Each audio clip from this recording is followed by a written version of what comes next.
ఓం కామాఖ్యే వరదే దేవి నీలపర్వత వాసిని తం దేవి జగన్మాత యోనిముద్ర నమోస్తుతే. ఈరోజు మే 5వ తేదీ చాలా మంగళవారం నాడు అనుకూలమైనటువంటి ఫలితాలు ఉంటాయని చెప్పి కామాఖ్య అమ్మవారి దేవాలయానికి రావడం జరిగింది. ఇక్కడ ఈరోజు మనకు సంబంధించిన ప్రత్యేకమైనటువంటి 3 పంచబలి కార్యక్రమాలను నిర్వహిస్తున్నాము.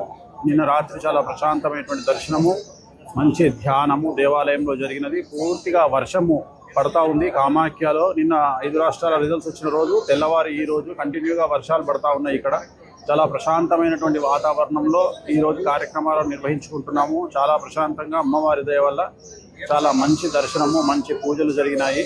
సో చాలా వరకు కామాఖ్య అమ్మవారి యొక్క ప్రభావము దేశమంతా కూడా వ్యాపిస్తూ ఉంది. నిన్న నరేంద్ర మోడీ గారు చెప్పినట్లుగా తాను ఏం చెప్పినారంటే కామాఖ్య అమ్మవారు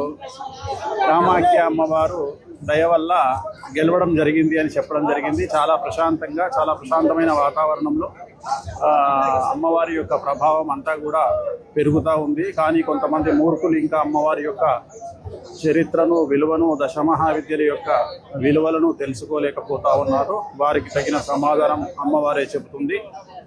ఓం కామాఖ్యే వరదే దేవి నీలపర్వత వాసిని తం దేవి జగన్మాత యోనిముద్రే నమోస్తుతే.